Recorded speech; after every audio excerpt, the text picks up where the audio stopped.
Look at the flag of Israel. That six-pointed star at the center. Two triangles locked together. Now, here is a question that nobody asks.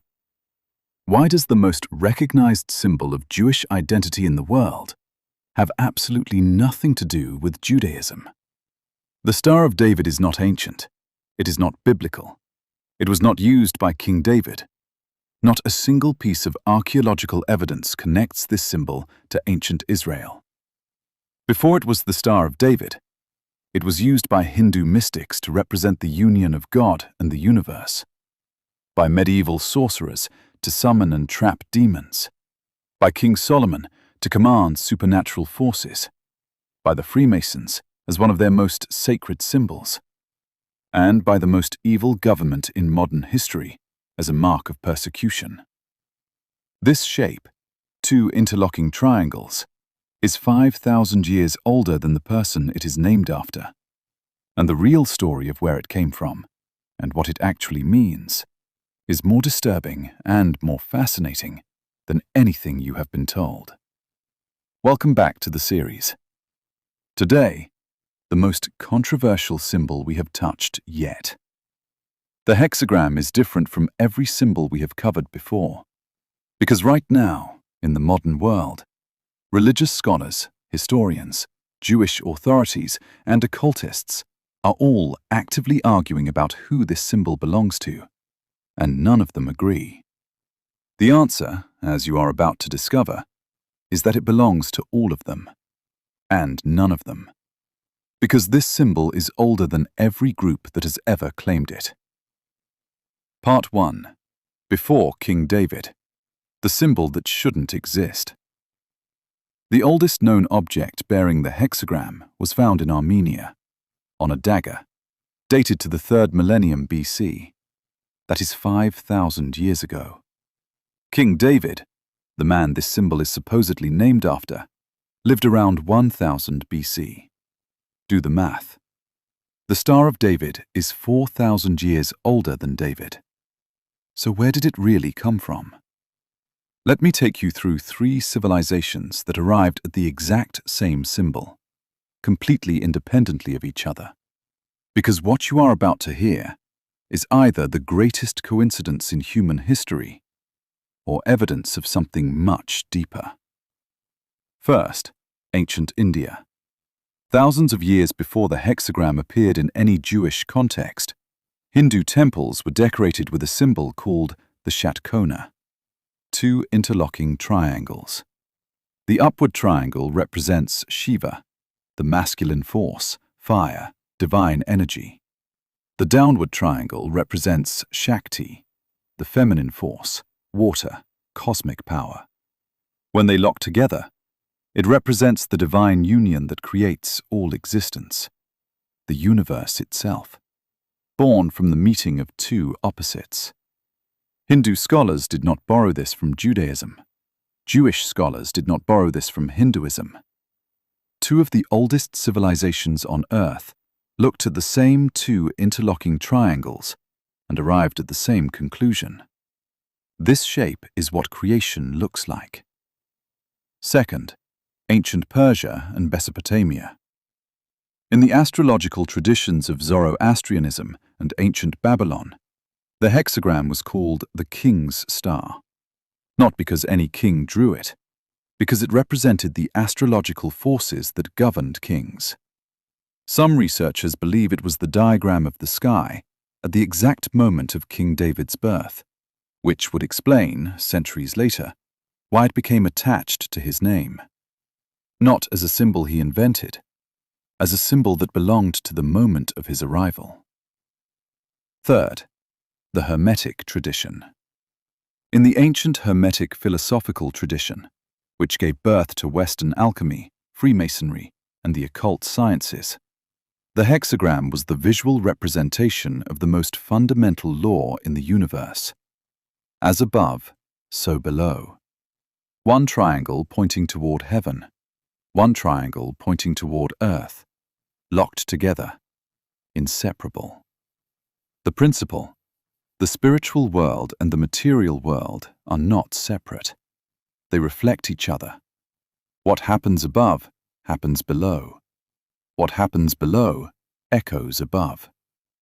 Two worlds, one symbol.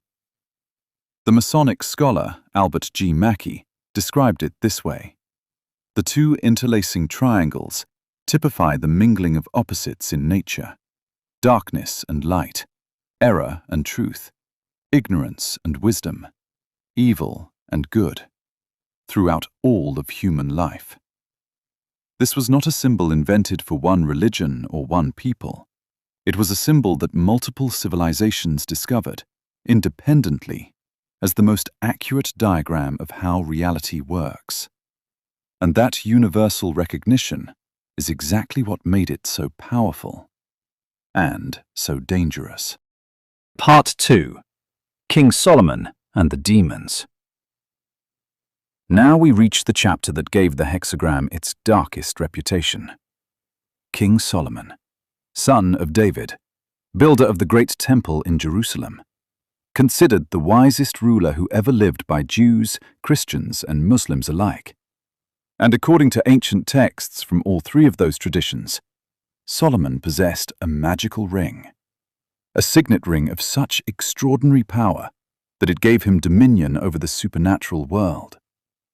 With this ring, according to the Talmud, Islamic texts, and Kabbalistic writings, Solomon commanded demons and spirits. He forced supernatural entities to assist in building his temple, doing work that human hands alone could not accomplish. He sealed dangerous demons in brass vessels and cast them into the sea. He consulted spirit beings for wisdom beyond human reach. And the symbol engraved on that ring, the hexagram, two interlocking triangles. The Encyclopedia Judaica states directly, "It is not clear in which period the hexagram was engraved on the seal of Solomon, mentioned in the Talmud as a sign of his dominion over the demons." His dominion over the demons. In medieval ceremonial magic, the Key of Solomon, one of the oldest and most studied grimoires ever written, describes the hexagram as the chief magical diagram for special rites. Sorcerers drew it on floors to force supernatural entities to appear inside it. They drew it on doors to prevent those same entities from crossing. Same symbol, two opposite functions. Because the hexagram contains opposites. That is its entire nature. In a German medieval tradition, the hexagram was called the Drudenfuß, believed to be the footprint of a specific demon called a Trud. Draw it correctly, the demon is bound inside it. Draw it incorrectly, and you are the one who is trapped. But Solomon's story does not end in power. It ends in destruction. After his marriage to Pharaoh's daughter, Solomon, the wisest man who ever lived, turned away from his God. He built altars to forbidden deities. He used the very power that had made him great to pursue darkness. And when he fell, he took his symbol with him into that fall. From that moment forward, the hexagram carried both meanings simultaneously: the light of divine wisdom and the shadow of its corruption. As above, so below, even in the story of the man who gave it its name. Part 3. The Jewish Mystery. The symbol that isn't what you think. Here is the historical fact that most people, Jewish and non-Jewish alike, do not know. The Star of David is not an ancient Jewish symbol. The scholar M. Hirsch Goldberg writes plainly, "The Star of David is not of Jewish origin, and the ancient Israelites never used it as their religious symbol. The first archaeological evidence of the hexagram used in a Jewish religious context is from a 3rd to 4th century synagogue in Galilee. That is more than 1,000 years after King David. The first Jewish literary source to actually mention the Shield of David was written in the 12th century, 2,000 years after David. So how did a non-Jewish astrological occult symbol become the defining image of Jewish identity? It started in Prague in the 17th century. The Jewish community there officially adopted the hexagram as their community symbol, not for religious reasons, but as a practical visual identity for their ghetto. It spread from there. Then, in 1897, at the First Zionist Congress in Basel, Switzerland, the movement that would eventually create the State of Israel needed a symbol. Theodor Herzl wanted a white flag with 7 gold stars. He was overruled. The symbol chosen was the 6-pointed star, the emblem already associated with the Rothschild family, whose German name, Rothschild, literally means red shield, and whose family home had displayed a red hexagram on its door for generations. Herzl fought back. He wanted changes. Every one of his requests was rejected. The hexagram went onto the flag, and in 1948, onto the national flag of Israel. Today, some Orthodox Jewish groups refuse to use the Star of David for exactly this reason. They do not consider it a Jewish symbol. They see it as a political emblem with ancient occult roots that was attached to Jewish identity relatively recently, and for reasons that were never entirely religious. Part 4. The Occultists, Saturn, and Aleister Crowley. By the Renaissance, the hexagram had absorbed so many layers of meaning that European occultists saw it as the most powerful geometric symbol in existence. In alchemy, the 2 triangles represented the 4 elements. Upward triangle, fire and air. Downward triangle, water and earth. The full hexagram, the complete material universe. But more than that, it was the symbol of the great work, not just turning lead into gold, the transformation of the human soul, the lower nature merging with the higher, matter becoming spirit. The hexagram was the diagram of that process. In the occult book, The History and Practice of Magic, the 6-pointed star is specifically called the talisman of Saturn. Saturn, in both ancient astrology and Kabbalah, governs limits, time, karma, and the hidden forces behind material reality. And here's a detail that stops people cold. NASA has photographed a massive, stable hexagonal storm system on the North Pole of Saturn, a naturally occurring hexagram formed by atmospheric physics, on the exact planet that ancient occultists called the Lord of the Hexagram. Make of that what you will. Aleister Crowley, the most controversial occultist of the modern era, founder of Thelema, self-declared Beast 666. Crowley was obsessed with the hexagram. He believed it represented the macrocosm, planetary and stellar forces operating far above ordinary human experience. To invoke it in ritual was to reach beyond the human world entirely. Crowley went further. He spent years designing a version of the hexagram that could be drawn in a single unbroken line, the unicursal hexagram. 2 triangles that are not separate overlapping shapes, but one continuous interlocked form. He added a 5-petaled rose at the center, the individual soul at the center of the universe. Today, that unicursal hexagram appears on album covers, tattoos, and fashion items worldwide, worn by people who have no idea they are carrying a symbol designed by a man who believed he was the fulfillment of biblical prophecy. Part 5. The Yellow Star, the darkest chapter. In 1941, Nazi Germany ordered every Jewish person in occupied territory to wear a yellow Star of David sewn onto their clothing, visible at all times, a forced mark of identity.